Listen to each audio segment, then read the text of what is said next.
दोस्तों आज बाजार में हमने शानदार तेजी देखी है, लेकिन इसके बावजूद भी जियो फाइनेंशियल सर्विस में आज गिरावट हुई। तो इसके पीछे वजह क्या है? क्या स्टॉक फिर से थकने लगा है? क्या ये स्टॉक नीचे आएगा या फिर एक शानदार तेजी के पहले ये थोड़ा सा एक दो कदम पीछे हट रहा है? जानने की कोशिश करेंगे इस वीडियो के माध्यम से। वैसे आज जो बाजार में तेजी बनी, क्या यह टेम्परेरी तेजी है? क्या फिर से एक बड़ी गिरावट होने वाली है? आगे की क्या संभावना है? एफआईडीआई का क्या रुझान है इस समय बाजार को लेकर? और क्या जियो फाइनेंशियल सर्विस में निवेश किया जा सकता है? वैसे जो आप देखें तो काफ़ी ज़्यादा निवेश इस समय हो रहा है। रिटेल इन्वेस्टर ने भी काफ़ी अच्छी खरीदारी की है, लेकिन अभी बिजनेस शुरू हुआ है।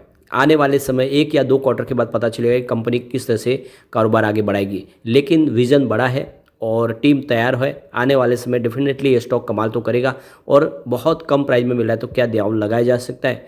जानने की कोशिश करेंगे इस वीडियो के माध्यम से। लेकिन फ्रेंड, उससे पहले अगर आप पहली बार हमारे चैनल पे आए तो चैनल को सब्सक्राइब कर दीजिए, एक बेल आइकॉन दबा दीजिए ताकि जब भी नया वीडियो बने पहला नोटिफिकेशन आपको मिले। वीडियो पसंद आए तो लाइक से जरूर कीजिए। चलो फ्रेंड्स, वीडियो स्टार्ट करते हैं। मैं हूं आपका दोस्त एस.बी. दवे और हमारे अपने चैनल ऑनलाइन कमाई में आपका बहुत बहुत स्वागत है।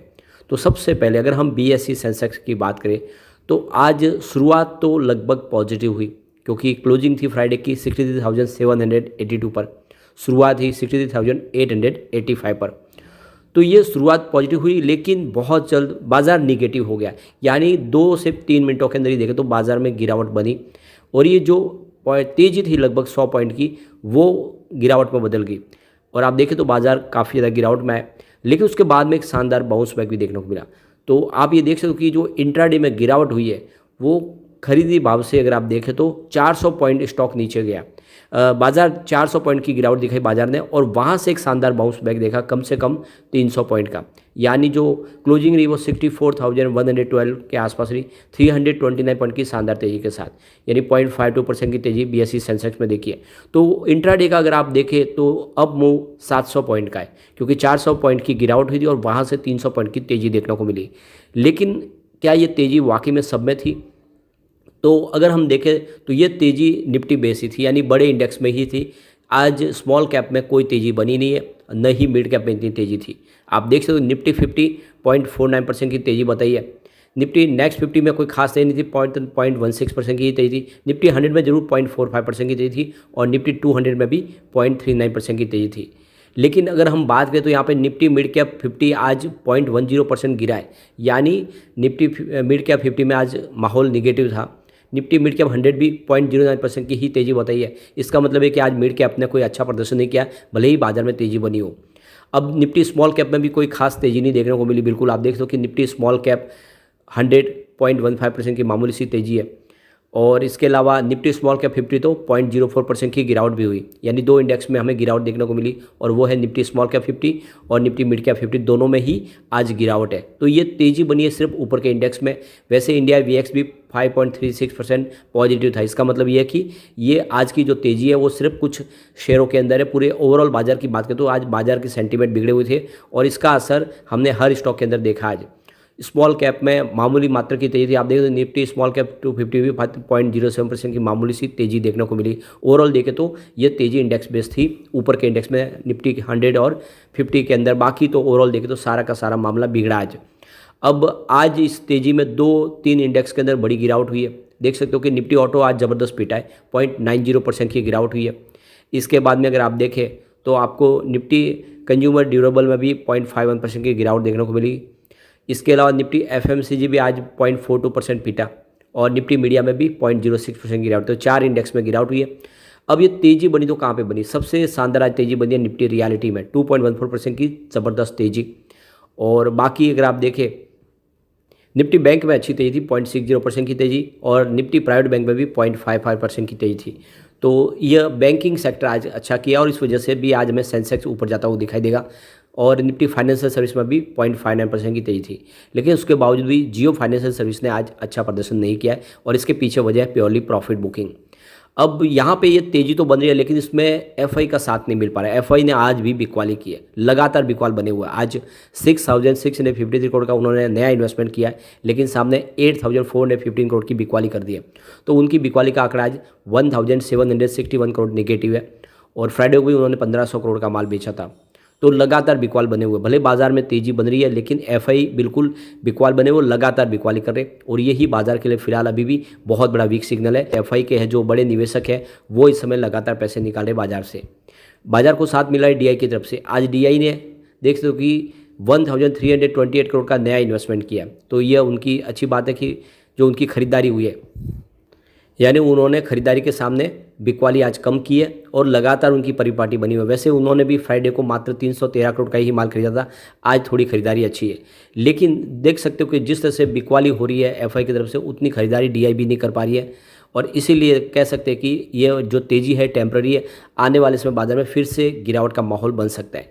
अब जियो फाइनेंशियल सर्विस की बात करें, स्टॉक की शुरुआत हुई पॉजिटिव 224 पर, क्योंकि फ्राइडे की क्लोजिंग थी 222 पर। इंट्राडे में 226 का हाई भी बना, यानी स्टॉक ने एक दौड़ लगाई, लेकिन ऊपर के लेवल से एकदम प्रॉफिट बुकिंग हावी हो गई क्योंकि बाजार भी नीचे आया। इस हिसाब से इसने 218 का लो बनाया और अंत में क्लोजिंग 219 के पास रही, जहाँ पे 1.75% की गिरावट हुई। तो देख सकते हो कि 226 का हाई बना के ऊपर के लेवल से प्रॉफिट बुकिंग आ गई है। वैसे आपको ये पता होगा कि गिरावट के माहौल में ये 204 तक भी गया था, उस हिसाब से शानदार तेज़ी बनी। अब यहाँ पे इसकी परफॉर्मेंस देखें तो देख सकते हो कि 20 अक्टूबर को स्टॉक 214 के आसपास था, कोई अपडाउन देखने को नहीं मिला और 23 अक्टूबर को स्टॉक आ गया 206 के आसपास 3.5% की गिरावट के साथ और इंट्राडे में 204 तक भी आया था। 25 अक्टूबर को इसने फिर से एक बाउंस बैक दिया गिरते बाजार में भी, स्टॉक आ गया 210 के आसपास, 1.7% की तेजी बनी। 24 अक्टूबर की बात करें, स्टॉक की क्लोजिंग 215 के आसपास, जहाँ पे 2.7% की शानदार तेजी बनी, तो ये गिरते बाजार में भी इस स्टॉक ने कमाल किया। 27 अक्टूबर की बात करें, स्टॉक आ गया 222 पर 3.3% की तेजी के साथ। तो पिछले 4-5 ट्रेडिंग सेशन में 204 से स्टॉक 226 तक आए, ऐसे में प्रॉफिट बुकिंग तो थोड़ी आनी ही थी। सबसे अच्छी बात इसमें वॉल्यूम लगभग एक जैसी है। पिछले एक महीने पहले इसका 2 करोड़ का वॉल्यूम था, 1 करोड़ की डिलीवरी उठाई गई थी। 1 वीक पहले देखें तो 2 करोड़ का वॉल्यूम था, 1 करोड़ की ही डिलीवरी उठाई गई थी और फ्राइडे को 1 करोड़ का वॉल्यूम था, 1 करोड़ की ही डिलीवरी उठाई गई थी। आज 2 करोड़ का वॉल्यूम हुआ, तो देख सकते हो कि 1-2 करोड़ के वॉल्यूम के आसपास ही काम हो रहा है, लेकिन ये स्टॉक वाकई में मजबूत है क्योंकि अब बिजनेस का ऐलान भी हो चुका है। अब यहाँ पे अगर हम इसके शेयर होल्डिंग पैटर्न को देखें तो यहाँ पे आपको प्रमोटर की होल्डिंग बढ़ती हुई दिखाई देगी। अगस्त में 45.8% की होल्डिंग थी, जो सितंबर में 46.77% हुई है। म्यूचुअल फंड ने अपनी होल्डिंग ट्रिम की है, 6.27% की होल्डिंग थी अगस्त में, सितंबर में 4.71% हुई है। इसके पीछे वजह के कुछ बड़े म्यूचुअल फंड है जो सिर्फ इंडेक्स बेस्ड काम करते हैं, उनको वहाँ से निकलना ही था, इनको रिलायंस के थ्रू ये शेयर मिले थे, इसलिए इन्होंने अपनी होल्डिंग कम की है। इंश्योरेंस कंपनी ने अपनी होल्डिंग कुछ कम की है, 8.92% की होल्डिंग थी अगस्त में, सितंबर में 8% हुई, कोई ज़्यादा फर्क नहीं पड़ा है, मामूली सी होल्डिंग कम हुई, लेकिन काफ़ी अच्छा है। इंश्योरेंस कंपनी का निवेश अभी भी 8% का है। फॉरेन पोर्टफोलियो इन्वेस्टर ने भी अपनी होल्डिंग ट्रिम की है, 26.43% की होल्डिंग थी, देख सकते हो कि अगस्त में, जो सितंबर में 21.5% के आसपास आ गई है। तो यहाँ पे भी आपको थोड़ा सा एफआई की तरफ से भी निवेश कम होता हुआ दिखाई देगा। इंडिविजुअल इन्वेस्टर की होल्डिंग ज़बरदस्त बढ़ी है, 8.52% की होल्डिंग थी, देख सकते हो कि अगस्त में, जो इस समय सितंबर में 13.6% के आसपास आ गई है। तो जनरल पब्लिक ने यहाँ पे अपनी होल्डिंग को बढ़ाया। अदर्स यानी जो बड़े इन्वेस्टर हैं उनकी होल्डिंग भी बढ़ी है, 4.06% की होल्डिंग थी अगस्त में, जो 5.34% हुई है। तो कुछ बड़े इन्वेस्टर जिनका निवेश बढ़ा है उन्होंने भी यहाँ पे अच्छी खासी अपनी खरीदारी की है। इसकी रेटिंग एक बार देख लेते हैं। फिलहाल मास्टर रेटिंग इसकी 5 स्टार में से 3 स्टार की रेटिंग है, जो काफ़ी अच्छी है। ईपीएस स्ट्रेंथ इसकी वीक है क्योंकि फिलहाल 5 स्टार में से मात्र 2 स्टार की ही रेटिंग है, लेकिन बायर डिमांड के मामले में काफ़ी अच्छा है। 5 स्टार में से यहाँ पे 4 स्टार की रेटिंग निकल के आ रही है, ये रेटिंग काफ़ी अच्छी है। प्राइस स्ट्रेंथ इसकी वीक है क्योंकि 5 स्टार में से मात्र 2 स्टार की रेटिंग है और ग्रुप रैंक के मामले में भी 5 स्टार में से 2 स्टार की रेटिंग है। ओवरऑल रेटिंग देखें तो ठीक ठाक है। अब अगर आप लॉन्ग टर्म इन्वेस्टर हैं तो ये मौका अच्छा है, खरीदारी करें, आने वाले समय आपको जियो फाइनेंशियल सर्विस मालामाल कर देगा। लेकिन फ्रेंड, कोई भी इन्वेस्टमेंट करने से पहले अपने फाइनेंशियल एडवाइजर्स के बारे में ले ले या अपना खुद का रिसर्च करें, क्योंकि मैंने वीडियो आपके एजुकेशनल पर्पज़ के लिए ही बनाया। वीडियो पसंद आए तो लाइक से जो कीजिए और चैनल को सब्सक्राइब कर दीजिए। Thank you friend.